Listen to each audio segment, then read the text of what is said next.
आज हम 10th class की हिंदी की फर्स्ट चैप्टर श्रम विभाजन और जाति प्रथा के पीवा क्यू को हल करने वाले हैं।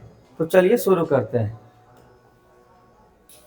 पहला क्वेश्चन में है, भारत में बेरोजगारी का एक प्रमुख व अप्रत्यक्ष कारण क्या है। ठीक है ना। क्वेश्चन कह रहा है कि भारत में बेरोजगारी एवं अप्रत्यक्ष कारण पूछ रहा है। सती प्रथा, दहेज प्रथा, जाति प्रथा, बाल विवाह। ठीक है ना। तो भारत में बेरोजगारी का प्रमुख व अप्रत्यक्ष जो कारण है जाति प्रथा है। ऑप्शन हो जाएगा सी। नेक्स्ट क्वेश्चन पर चलते हैं हम लोग। आधुनिक सब समाज श्रम विभाजन को आवश्यक क्यों मानता है। कार्य कुशलता के लिए, भाईचारे के लिए, रूढ़िवादिता के लिए, इनमें से कोई नहीं। यानी क्वेश्चन आपको कह रहा है आधुनिक सब समाज श्रम विभाजन को आवश्यकता क्यों मानता है। क्यों मानता है? कार्य कुशलता के लिए, अच्छे कार्य के लिए ही आपको सब समाज के नाम से जाना जाएगा। नेक्स्ट क्वेश्चन पे आते हैं हम लोग। श्रम विभाजन और जाति प्रथा पाठ बाबा साहब के किस भाषण का संपादित अंश है। The caste in India, their mechanism, genesis and development, annihilation of caste, who are Shudras. ठीक है। तो क्वेश्चन आ गया श्रम विभाजन और जाति प्रथा बाबा साहब किस भाषण का संपादित अंश है। दिया जाएगा, ऑप्शन हो जाएगा सी, एनहिलेशन ऑफ कास्ट। ठीक है ना। एनहिलेशन ऑफ कास्ट का। नेक्स्ट क्वेश्चन पे आते हैं। भारत में बेरोजगारी का मुख्य कारण क्या है। भारत में बेरोजगारी का मुख्य कारण पूछ दिया है जाति प्रथा, दहेज प्रथा, शिक्षा, भ्रष्टाचार। ठीक है। तो ऑप्शन हो जाएगा ए, जाति प्रथा। बेरोजगारी का मुख्य कारण क्या है? जाति प्रथा। नेक्स्ट क्वेश्चन पे चलते हैं। बाबा साहब भीमराव अम्बेडकर का जन्म किस राज्य में हुआ था। यानी पूछ दिया भीमराव अम्बेडकर का जन्म किस राज्य में हुआ था। बिहार, मध्य प्रदेश, गुजरात और महाराष्ट्र। तो आंसर मारिएगा मध्य प्रदेश। मध्य प्रदेश में हुआ था। ठीक है ना। नेक्स्ट क्वेश्चन पे चलते हैं।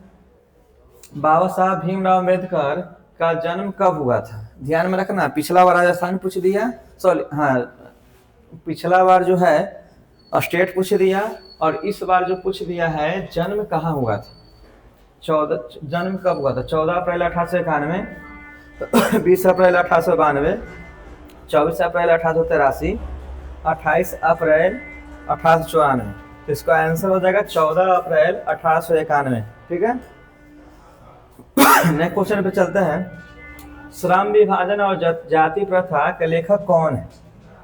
भीमराव अम्बेडकर, रामविलास शर्मा, गुणांकर मूले, हजारी प्रसाद द्विवेदी। तो ध्यान रखना श्रम विभाजन और जाति प्रथा के लेखक है भीमराव अम्बेडकर। नेक्स्ट क्वेश्चन पे चलते हैं। आदर्श समाज स्वतंत्रता, समानता, भ्रातृत्व पर आधारित होगा किसने कहा। मैक्स मुलर, भीमराव अम्बेडकर, बिरजू महाराज, अगे। ठीक है।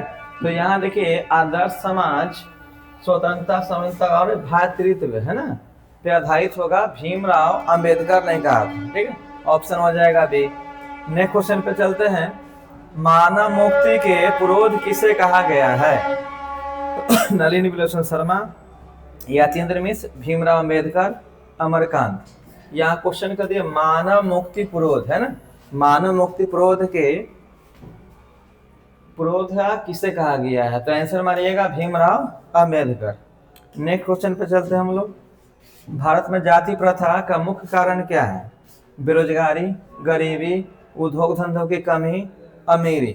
तो ध्यान में रखना भारत में जाति प्रथा का मुख्य कारण है उद्योग धंधों की कमी। ठीक है। नेक्स्ट क्वेश्चन पे चलते हैं। जाति प्रथा स्वाभाविक विभाजन नहीं है, क्यों। भेदभाव के कारण, शोषण के कारण, गरीबी के कारण, रुचि पर आधारित नहीं होने के कारण। तो आंसर हो जाएगा रुचि पर आधारित नहीं होने के कारण। ऑप्शन हो जाएगा डी। ठीक है। नेक्स्ट क्वेश्चन पे चलते हैं हम लोग। भारतीय संविधान का निर्माता किसे कहा जाता है। Max Muller, Mahatma Gandhi, Bhimrao Ambedkar, Birju Maharaj. तो भारतीय संविधान का निर्माता जो है भीमराव अम्बेडकर को बोला जाता है। ऑप्शन हो जाएगा सी। नेक्स्ट क्वेश्चन पे आ जाओ। बाबा साहब भीमराव अम्बेडकर का जन्म किस परिवार में हुआ था। इंपॉर्टेंट क्वेश्चन है। यानी भीमराव अम्बेडकर का जन्म किस परिवार में पूछ दिया है। ब्राह्मण, कायस्थ, क्षत्रिय, दलित। तो ध्यान में रखना ऑप्शन हो जाएगा डी, दलित परिवार में। यानी बाबा साहब जो भीमराव अम्बेडकर थे दलित परिवार से संबंधित हैं। नेक्स्ट क्वेश्चन में चलते हैं हम लोग। भीमराव अम्बेडकर के चिंतन एवं रचनात्मक के प्रेरक शक्ति कौन थे? बुद्ध, कबीर, ज्योतिबा फुले, इनमें से सभी। तो ध्यान में रखना यहाँ कह दिया है भीमराव अम्बेडकर के चिंतन एवं रचनात्मक जो है व्यक्तित्व जो है बुद्ध भी थे, कबीर भी थे, ज्योतिबा फुले भी थे, इनमें से सभी था। ऑप्शन हो जाएगा डी। ठीक है, नेक्स्ट क्वेश्चन पे चलते हैं हम लोग। हु आर सुधराज, है ना, हु आर सुधराज के लेखक कौन है? भीमराव अम्बेडकर, अमरकांत, महात्मा गांधी, यतीन्द्र मिश्र। तो इसका आंसर हो जाएगा भीमराव अम्बेडकर। नेक्स्ट क्वेश्चन पे चलते हैं। भीमराव अम्बेडकर किसके प्रोत्साहन पर उच्च शिक्षा के लिए न्यूयॉर्क गए थे? ठीक है ना, यानी इसमें क्वेश्चन कर रहा है कि जो भीमराव अम्बेडकर थे किसके प्रोत्साहन, मतलब कौन जो थे जो इनको अमेरिका जाने के लिए, न्यूयॉर्क जाने के लिए बोले थे? इंदौर के नरेश, बड़ौदा नरेश, मेवाड़ नरेश या राजकोट नरेश। तो आंसर हो जाएगा बड़ौदा के जो नरेश थे वो इनको बोले थे कि आप आगे न्यूयॉर्क जाइए। द अनचेटेबल्स किनकी रचना है? महात्मा गांधी, यतीन्द्र मिश्र, भीमराव अम्बेडकर, रामविलास शर्मा। तो आंसर हो जाएगा भीमराव अम्बेडकर। नेक्स्ट क्वेश्चन पे आ जाओ। किसे बाबा साहब के नाम से पुकारा जाता है? ठीक है, बाबा साहब के नाम से किसे पुकारा जाता है? हजारी प्रसाद द्विवेदी, भीमराव अम्बेडकर, अमरकांत, रामविलास शर्मा। ठीक है, तो बाबा साहब के नाम से जो पुकारा जाता है भीमराव अम्बेडकर, ये लगभग सभी लोग जानते हैं। The caste in India their mechanism किसकी रचना है? यानी इसमें कह दिया the caste of India their mechanism के लेखक कौन है? महात्मा गांधी, भीमराव अम्बेडकर, अमरकांत, गुणांकर मूले। तो द कास्ट ऑफ इंडिया के लेखक कौन है? भीमराव अम्बेडकर। ठीक है ना, तो चलिए इसी तरह वीडियो देखने के लिए चैनल को सब्सक्राइब, लाइक और शेयर जरूर कीजिएगा। धन्यवाद।